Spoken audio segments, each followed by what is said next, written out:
नवनवीन व्हिडिओ पाहण्यासाठी व आमच्या सोबत राहण्यासाठी चॅनलला सबस्क्राइब करायला विसरू नका।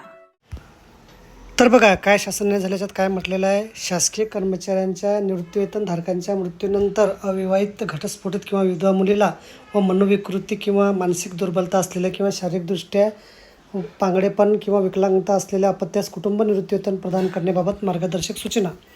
संदर्भ क्रमांक 2 येथील शासन परिपत्रकातील परिच्छेद क्रमांक 9 अनुषंगाने खालीलप्रमाणे स्पष्टीकरण करण्यात येत आहे।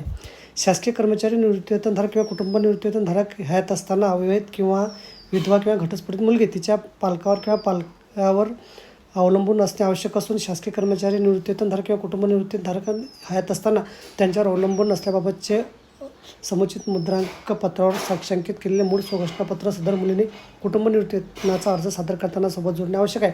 सदर स्वप्रमाणपत्र पालकांनी सादर करायचे असून मुलीने कुटुंब निवृत्तीवेतन धारकाबाबत अर्ज सादर करताना सादर करायचे आहे। तर बघा अशा प्रकारे अत्यंत महत्त्वाची माहिती आपल्याला समजली असेल। व्हिडिओसुद्धा आवडला असेल तर लाईक करा, शेअर करायला विसरू नका। धन्यवाद।